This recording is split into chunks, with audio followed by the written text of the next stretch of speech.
नमस्कार, स्वागत है आपका कमोडिटी निवेश में, जहां हम आपको कमोडिटी से जुड़े तमाम सवालों के जवाब देंगे। साथ ही कमोडिटी मार्केट में ट्रेडिंग रणनीति बनाने में भी आपकी मदद करेंगे। और ये कॉलर शो है तो सवाल पूछने का तरीका भी आपको बता देते हैं कि सवाल पूछना कैसे है।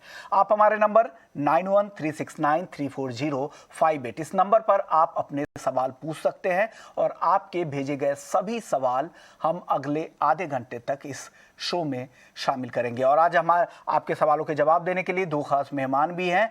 वीरेश हिरेमत है, जाने माने कमोडिटी एक्सपर्ट है और एक लंबा अनुभव है कमोडिटी मार्केट का। साथ ही रवि देवरा हैं कुंवरजी ग्रुप के। सर, आप दोनों मेहमानों का ईटी नाउ स्वदेश पर स्वागत है। चलिए शुरुआत कर लेते हैं गोल्ड और सिल्वर को लेकर, जहां हालांकि यूएस मार्केट बंद होने की वजह से बाजार में उस तरह के वॉल्यूम नहीं दिख रहे, उस तरह का स्पॉट नहीं दिख रहा है। तो वीरेश जी, क्या लग रहा है, सोने चांदी में आज सुस्ती कारोबार दिखेगा? शाम के सत्र में कोई एक्शन नहीं दिखेगा? क्योंकि शुरुआत से ही देख रहे हैं 100 रुपए की तेजी के साथ कारोबार हो रहा है। क्या टेक है आपका? गुड इवनिंग ईश्वर मोहन। जैसे आपने बिल्कुल ठीक कहा, आज यूएस मार्केट में कोई भी ट्रेडिंग नहीं होगी क्योंकि थैंक्स गिविंग डे है। उसके चलते हुए इंटरनेशनल संकेत बहुत कम मिलने वाला है। उसके चलते हुए हमें लगता है इंडियन मार्केट में एक चौपी ट्रेडिंग सेशन देखने को मिल सकता है। फिर भी मेरे को लगता है मार्केट यहाँ से एक छोटा सा रिकवरी देगा अपसाइड के लेवल में, क्योंकि पिछले 3 दिन में मार्केट में बहुत तेजी से फॉल हुआ था। ऑलमोस्ट 3 वीक्स के लो पर मार्केट पहुंच गया था। यहाँ से एक थोड़ा सा एक बाइंग बन सकती है। इंट्राडे ट्रेडर्स के लिए हमारा एक सलाह रहेगी, 47,500 के लेवल में एक बाइंग का पोजीशन इनिशिएट कर सकते हैं 47,700 का टारगेट के लिए, और 47,400 का एक स्टॉप लॉस ये बिल्कुल इंट्राडे पर्सपेक्टिव के लिए कर सकते हैं।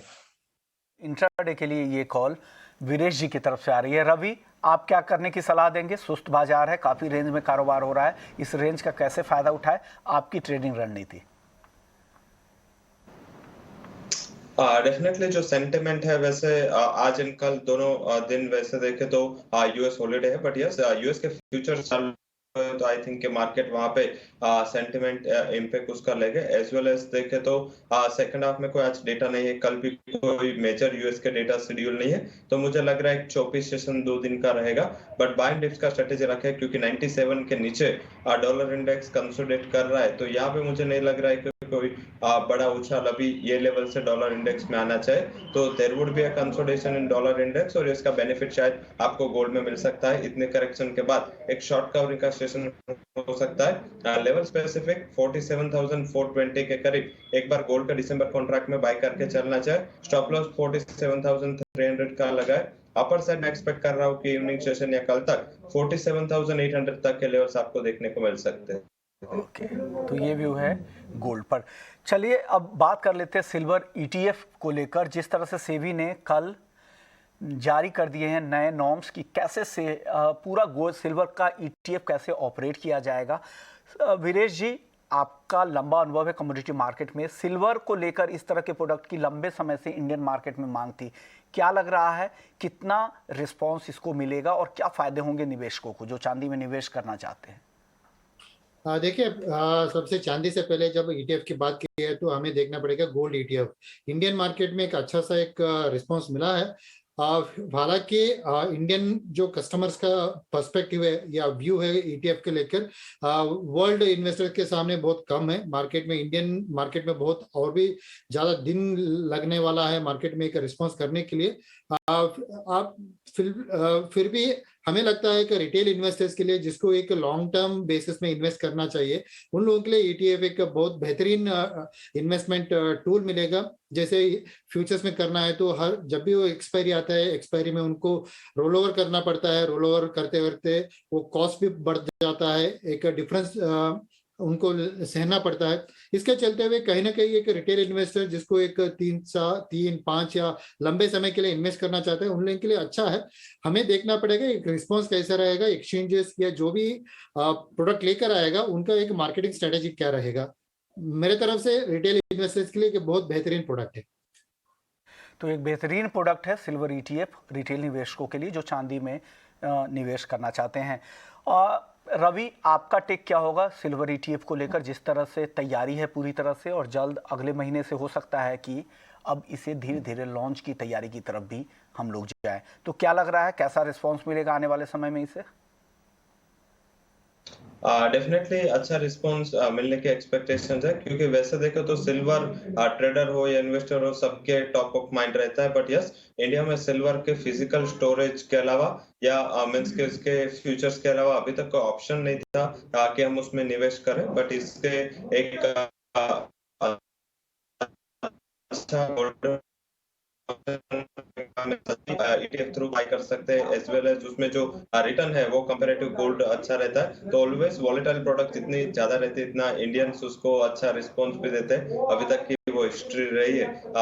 अगर आप नेचुरल गैस एंड क्रूड का एग्जांपल ले तो नेचुरल गैस में हम वर्ल्ड में टॉप 3 ट्रेडर में है। नेचुरल गैस हायर वॉलेटाइल है तो उस पर ज्यादा फोकस करते हैं।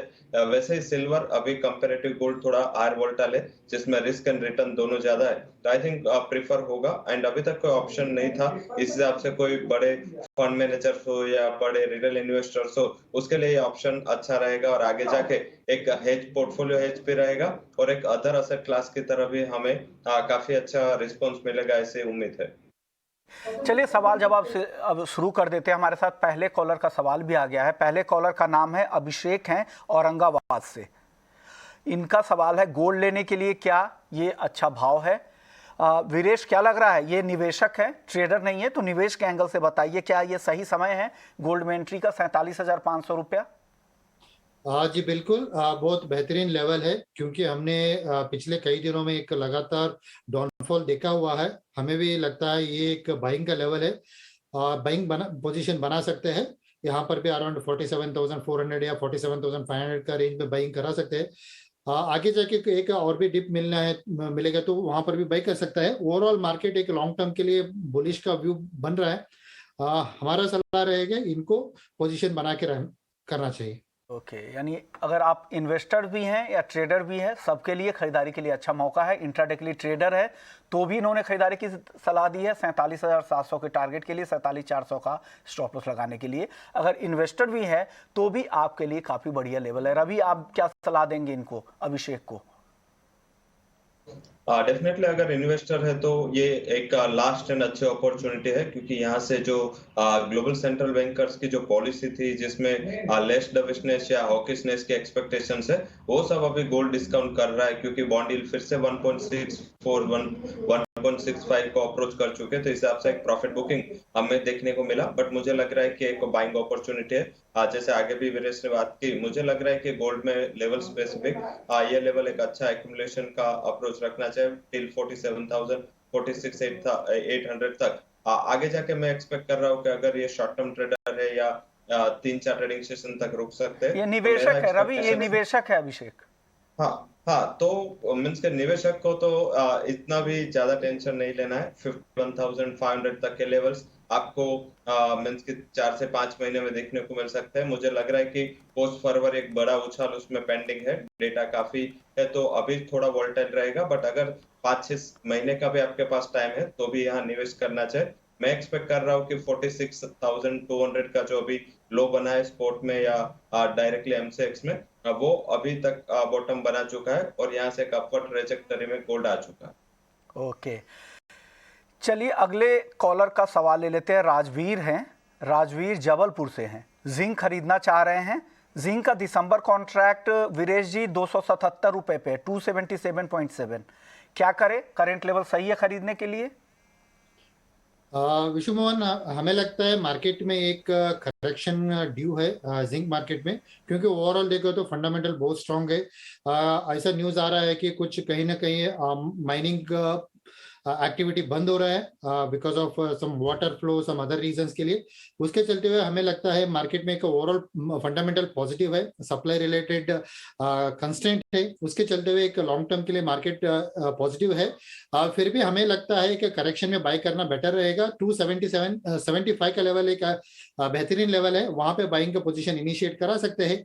इनको एक 1 वीक या 10 दिन का इन्वेस्टमेंट करना है तो हमें लगता है अराउंड 282 टू 285 का लेवल देखने को मिल सकता है। एक स्टॉप लॉस जरूर रखना चाहिए, 272 के एक नीचे एक स्टॉप लॉस लगा के बाइंग का पोजीशन इनिशिएट करा सकते हैं।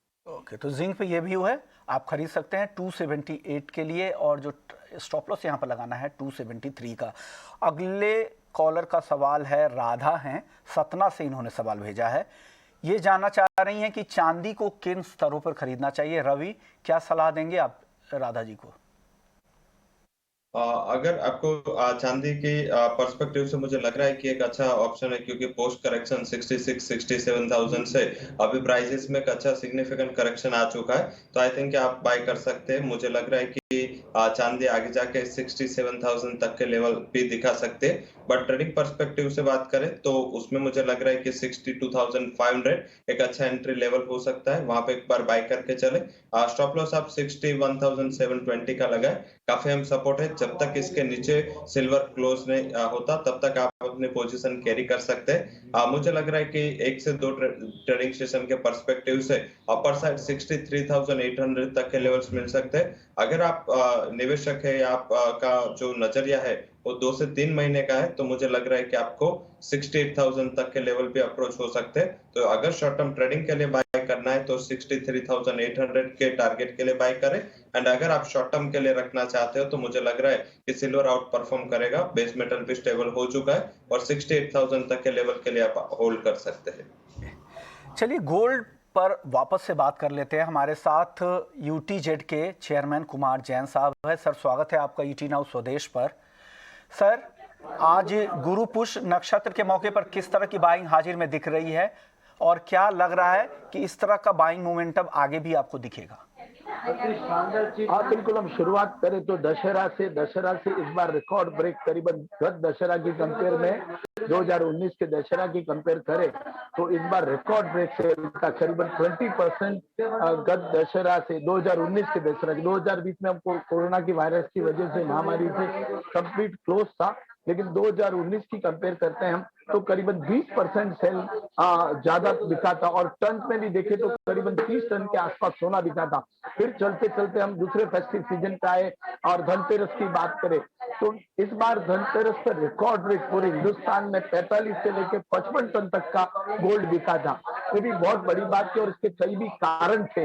और अब भी मैं बोल रहा हूँ, एक बहुत बड़ी बात कहना चाहता हूँ इस चैनल के माध्यम से कि धनतेरस से दिन जो हमने काम किया था तब से लेकर आज तक आप देखिए इस दुकान में शोरूमों में पूरी कस्टमरों की तादाद भरी हुई है। हम छोटे शोरूमों में काम करता तो हमारे से जो बड़े बड़े शोरूम है बलाबर या दूसरे भी और कई नाम है, उनके इधर भरपूर ग्राहकी का एक तादाद लगा हुआ है और लोगों के दिमाग में ऐसा है कि भाई मौका मिला है, शादियों की सीजन है, मिड जुलाई तक शादियां और लोगों ने खरीदारी, जिन्होंने शादियां कर भी ली है उनके पास भी पैसे बचे हुए पड़े। सरकार का रेस्ट्रिक्शन था कि भाई नहीं 45 से 50 लोगों का काम करना है, शादियों में आमंत्रण देना है और लिमिटेड एक फंक्शन करना है। आज हमारे मारवाड़ी, राजस्थानी, गुजरातियों की शादियों में 4-4, 5-5 फंक्शन रहते हैं, हल्दी रहता है, मेहंदी रहता है और संगीत रहता है, इस तरह से कई फंक्शन रहता है। अब जो सब बहुत सारा जो पैसा बचा हुआ है वो एक लोग अपॉर्चुनिटी ले रहे हैं कि भाई बेटी को, पहली बेटी को 1 करोड़ दिया था तो दूसरी बेटी को भी उतना देना ही है,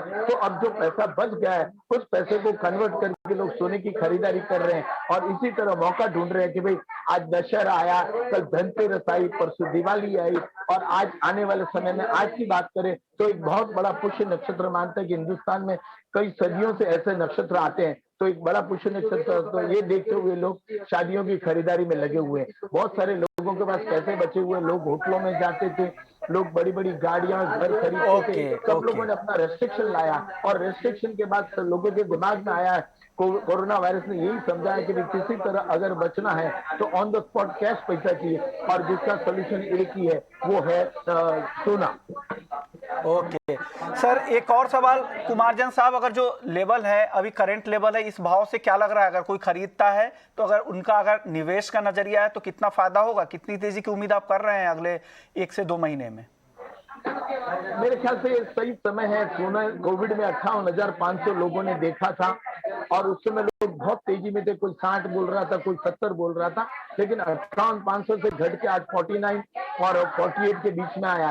ये बेस्ट टाइम आया है कस्टमर के लिए। थोड़ा रोज हम देख रहे हैं मार्केट अप डाउन हो रहा है, वॉलेटाइल मार्केट चलेगा, इंटरनेशनल ग्लोबल मार्केट में देखें तो डॉलर में भी करीब 1970 देखते हैं, कभी 1990 देखते हैं। अप डाउन चलेगा, through out the season up down चलेगा। और लेकिन मार्च मिड जुलाई तक शादियों की वजह से सोने में एक थोड़ी सी तेजी का ही भाव रहेगा। और सोना समझता हूँ अंदाज जो अभी 48-49 है, एक पीक हावर्स में यानी मार्च अप्रैल में थर्ड क्वार्टर में सोना 52 के आसपास जा सकता है। तो यानी अच्छी तेजी है, 50,000 से 52,000 तक के भी लेवल दिख सकते हैं। शुक्रिया कुमार जैन साहब, आपने वक्त निकाला एक अहम दिन, और हाजिर बाजार के मार्केट का क्या रुख है, ग्राउंड पर क्या हालात है, किस तरह से बाइंग हो रही है, इसका पूरी रिपोर्ट आपने हम लोगों से शेयर की। शुक्रिया सर। चलिए अब वापस से लौटते हैं, कुछ और सवालों के जवाब ले लेते हैं। हमारे साथ एक और कॉलर के सवाल आ चुके हैं। ये नेचुरल गैस पर जानना चाह रहे थे वीरेश, ये पुणे से ये कॉलर है, ये नेचुरल गैस पर राय जानना चाह रहे थे, क्या सलाह देंगे इनको? विश्वमान, इंट्राडे बेसिस के लिए मैंने एक शॉर्ट करने का सलाह दूंगा। 380 लेवल पे एक शॉर्ट पोजीशन बना सकता है 375 का टारगेट के लिए, और 382 का स्टॉप लॉस का लगा के इंट्राडे बेसिस में सेलिंग का पोजीशन ट्रेड कर सकते हैं। यहाँ पर है 375 का टारगेट नीचे की तरफ दे रहे हैं, जो करंट भाव है 377 के आसपास है। अपने टारगेट को रिवाइज नीचे की तरफ और करना चाहेंगे क्या वीरेश जी? देखिए, जब आज इंटरनेशनल मार्केट में ज्यादा ट्रेडिंग नहीं होगा, हमें लगता है इंटरनेशनल का संकेत बहुत कम मिलने वाला है। पहला टारगेट 375 लेवल रहेगा, और दूसरा उसके नीचे 372 का एक लेवल देखने को मिल सकता है। ओके, चलिए अगले कॉलर का सवाल ले लेते हैं। रमेश हैं राजस्थान से, ये जानना चाह रहे थे कि क्या ग्वार की जो तेजी आज आई है पिछले हफ्ते भर की गिरावट के बाद, क्या ये तेजी अब बढ़ेगी और क्या लग रहा है आगे? रवि, क्या लग रहा है, ग्वार का आउटलुक आपको कैसा दिख रहा है अब? डेफिनेटली जो लास्ट वीक में क्रूड के प्राइसेस में जो थोड़ा बहुत करेक्शन आया, तो उससे सेंटिमेंट थोड़े खराब हुए। हालांकि फिजिकल मार्केट एंड ये दोनों मार्केट मींस के फ्यूचर मार्केट में थोड़ा कोरिलेशन खराब हो, जब से मार्जिन में काफी बढ़ोतरी की गई। अभी ज्यादा मार्जिन होने की वजह से थोड़ा इंटरेस्ट ट्रेडर कम्युनिटी का उसमें कम है, इस हिसाब से उसमें फॉलो ऑन बाय नहीं आ रहा है। आज भी देखे तो अच्छे मॉर्निंग में रिकवरी के बाद भी एक कंसोलिडेशन कर रहा है। तो मुझे लग रहा है जब तक कि मार्जिन में चेंज नहीं होगा, कोई बड़े उछाल की एक्सपेक्टेशंस नहीं करनी चाहिए। But fundamentals are bullish. मुझे लग रहा है कि कोई भी ज्यादा गिरावट के चांसेस ये लेवल से नहीं दिख रहा है, क्योंकि हायर लेवल से गुआरगम में 2000 पॉइंट की, वहीं सीड में 500 पॉइंट की करेक्शन आ चुके हैं। लेवल स्पेसिफिक बात करें तो वहां पे अगर आपको बाय करना है तो आप 6050 के करीब एक बार एंट्री ले सकते हैं गुआर सीड के दिसंबर कॉन्ट्रैक्ट में। स्टॉप लॉस आप 5980 का लगा है। मेरे हिसाब से एक सीमित बट पॉजिटिव ट्रेंड 6300 तक का आपको देखने को मिल सकता है। तो एक अपॉर्चुनिटी गिननी चाहिए, जब ये मार्जिन में बदलाव होगा एक अच्छा शॉर्ट कवरिंग प्राइसेस में आपको देखने को मिल सकता है। यानी आने वाले समय में शॉर्ट कवरिंग दिखेगी और अच्छी तेजी दिखेगी। ग्वार सीड का वायदा 6300 रुपये तक आ सकता है। रमेश के लिए सलाह है कि आप अगर आप ट्रेडर हैं तो 6300 के टारगेट के लिए नीचे के स्तर पे बाइंग करें। चलिए, सोयाबीन एक और ऐसा काउंटर है जहां अच्छी तेजी दिख रही है। वीरेश जी, क्या लग रहा है? आज 4.25% के आसपास की तेजी है, बाजार अब बंद भी होने वाले हैं, 6831 का भाव है। क्या करना चाहिए अगर सोयाबीन में कोई ट्रेड करना चाह रहा है? क्या अभी भी आपको यहाँ से तेजी और दिख रही है? अगर दिख रही है तो कितनी और तेजी? देखिए, हमें ज्यादा तेजी नहीं लग रही है, क्योंकि अभी इंडिया में खरीफ हार्वेस्टिंग शुरू हो चुका है। आने वाले दिन में अराइवल भी बढ़ने का उम्मीद कर सकते हैं। उसके चलते हमें लगता है एक दबाव मार्केट में बनेगा। आज का जो रैली हुआ है उसका एक मेजर रीजन था एक इंटरनेशनल मार्केट में, जैसे मलेशियन मार्केट में एक तेजी आने को देखने को मिला था, और दूसरा कहीं ना कहीं क्रूड ऑयल का भी एक सपोर्ट मिलने को आया था। बट हमें नहीं लगता एक ज्यादा दिन तेजी रह पाएगा। हमें लगता है मार्केट आज ऑलमोस्ट 6857 का लेवल ट्रेड करते हुए देखने को मिल रहा है। 6900 या 6920 का एक लेवल मार्केट छू सकता है, वहां से फिर से गिरावट देखने को मिल सकता है। ये व्यू है सोयाबीन पे। आप रवि क्या व्यू देना चाहेंगे सोयाबीन पे? डेफिनेटली मैं पूर्णतः सहमत हूँ उसमें, क्योंकि फंडामेंटल से थोड़ी ज्यादा तेजी हो चुके। पर्टिकुलर जो बीच में मिल शॉर्टेज आया, सोया मिल शॉर्टेज इंडिया में, इस हिसाब से देखें तो इंटरनेशनल प्राइसेस अगर आप 10 दिन का प्राइस ट्रेंड निकाले तो इंटरनेशनल प्राइसेस में इतना बड़ा उछाल नहीं है जितना डोमेस्टिक प्राइसेस में आया। डोमेस्टिक प्राइसेस बात करें तो नीचे के लेवल से ऑलमोस्ट 1000 पॉइंट से ज्यादा तेजी लेके चल रहा है, मींस के ऑलमोस्ट 14-15% का हमने तेजी देखा है। वहीं इंटरनेशनल मार्केट हालांकि कंसोलिडेशन कर रहे हैं। इंटरनेशनल सोयाबीन बेंचमार्क जो यूएस का है उसमें कुछ भी इतना ज्यादा तेजी का मोमेंट मोमेंटम नहीं है, तो एक disparity international prices and domestic prices में है, तो थोड़ा कॉशियस रहना है, क्योंकि ये ऑलवेज क्या होता है कि जब फंडामेंटल्स थोड़े चेंज होते हैं तो पहला करेक्शन इंडियन मार्केट में आएगा। तो I think sell on rise का स्ट्रेटेजी रखे 6900 के करीब। ओके अगर ये तेजी के बाद कल मिलता है तो 7000 के ऊपर कोई भी स्टॉप लॉस लगा के आप सेल कर सकते हैं। एक लिमिटेड डाउनसाइड 6500 तक की मैं एक्सपेक्ट कर रहा हूं। ओके, तो ये व्यू है। चलिए, हमारे साथ एक रामपाल हैं बटिंदा पंजाब से, इनका सवाल है ग्वार सीड खरीदने का क्या सही लेवल है क्या? वीरेश जी, आपका व्यू? इन्होंने तो, रवि जी ने तो बता दिया 6300 का टारगेट, आपका व्यू क्या है ग्वार सीड पर? मेरा भी सेम व्यू है। मेरा बाइंग का पोजीशन है 6070 to 6000 ईटी के लेवल में बाइंग पोजीशन इनिशिएट कर सकते हैं 6300 का टारगेट के लिए, और 6000 का नीचे एक स्टॉप लॉस लगा के ट्रेड बन सकता है।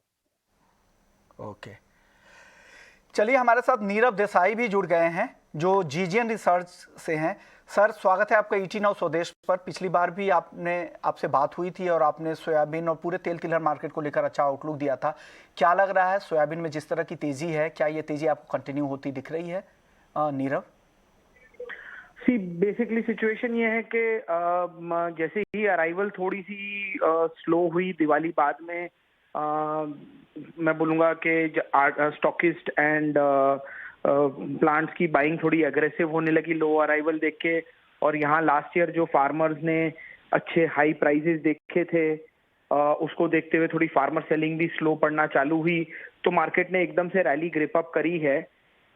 Rally too fast too soon हुई है। काफी बड़ी बढ़त हमने पिछले 8-10 दिनों में देखी है।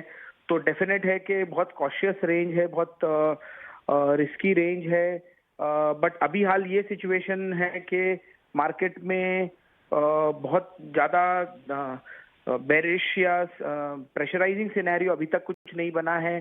कई लोग ऐसा डिस्कस कर रहे हैं मार्केट में कि गवर्नमेंट सोया मील का इंपोर्ट का एक्सटेंशन दे सकती है। तो ऐसी कोई बेरिश न्यूज़ आने पे जरूर ये मार्केट को इमीडिएट इम्पैक्ट आएगा, पर तब तक में ऐसा लग रहा है कि ऊपर के प्राइजेस पे मार्केट धीरे धीरे कंफर्टेबल हो गया है। पर ये जरूर बोलूंगा कि ये डेफिनेटली हायर लेवल्स है, नया लॉन्ग बनाने के लिए रिस्की लेवल्स हैं। तो मार्केट में डिप्स के लिए वेट करना चाहिए और एक अच्छा हेल्दी करेक्शन आना चाहिए सोयाबीन मार्केट में। और सोया तेल को लेकर सर, रिफाइंड सोया तेल को लेकर क्या आउटलुक है? सोया तेल देखिए, एक अभी हाल की सिचुएशन में पाम का पैरिटी काफी ऊंचा है, ठंड के महीने हैं। अदर ऑयल जैसे कॉटन ऑयल है, राइस ब्रान ऑयल है, इनका अभी भी कोई बहुत अच्छा प्रेशर नहीं बन पा रहा है। कॉटन तो अभी भी सोया रिफाइंड से महंगा है, तो उस कारण से सोया ऑयल का यूजेज बहुत अच्छा है। काफी बड़ा इंपोर्ट ऑलरेडी इंडिया कर चुका है और उसका लाइनअप अब चालू भी हो गया है वेसल्स का। तो उसको देखते हुए ओवरऑल सोया ऑयल क्योंकि दूसरे ऑयल से अभी भी बहुत कॉम्पिटिटिव है, तो जनरली एक सपोर्टिव ट्रेंड पे रहेगा। पर कोई बहुत बड़ी तेजी इसमें नहीं है, एक general steady up trend weekly आप समझिए कि 8-10 रुपए की तेजी, 12 रुपए की तेजी एक चलती रहेगी टिल 15 दिसंबर। और उसके बाद में सप्लाई मुझे लगता है कि इंपोर्टेड ऑयल की भी बेटर होने लगेगी, लोकल ऑयल की भी बेटर होने लगेगी। तो यहाँ से 15 से 25 रुपए ऊपर में फिर थोड़ा सा मार्केट रेजिस्ट भी करने लगेगा। बड़ा ही कंपोज्ड मार्केट सोयाबीन ऑयल अभी हो रखा है, क्योंकि सप्लाई भी अच्छी है, डिमांड भी अच्छी है, और साथ में इन सब ऑयल के प्राइसेस पे गवर्नमेंट की बहुत अच्छी नजर है। तो कोई बहुत ज्यादा बड़ी बढ़त इनमें नहीं लगती है। यानी बहुत गवर्नमेंट का इसमें इंटरवीन ज़्यादा कर रहे हैं, इस पर नज़र है, तो बहुत ज़्यादा तेज़ी की उम्मीद नहीं लग रही है। अगर आपको ख़रीदना भी है सोयाबीन, तो नीरव का मानना है कि एक हेल्दी करेक्शन आने के बाद ही इसमें ख़रीदारी की पोजीशन बनाए। शुक्रिया नीरव जी, आपने वक्त निकाला ईटी नाउ स्वदेश के लिए और बेहतर आउटलुक बताया और बताया कि किन लेवल्स पे आपको ख़रीदारी करनी है। तो कमोडिटी निवेश को यहीं समेटेंगे। शुक्रिया वीरेश आपका, रवि आपका, आप दोनों ने भी वक्त निकाला ईटी नाउ स्वदेश के लिए। तो कमोडिटी निवेश में फिलहाल इतना ही, लेकिन आप बने रहिए ईटी नाउ स्वदेश के साथ। ब्रेक के बाद आपके लिए लेकर आएंगे मनी मंत्र। नमस्कार।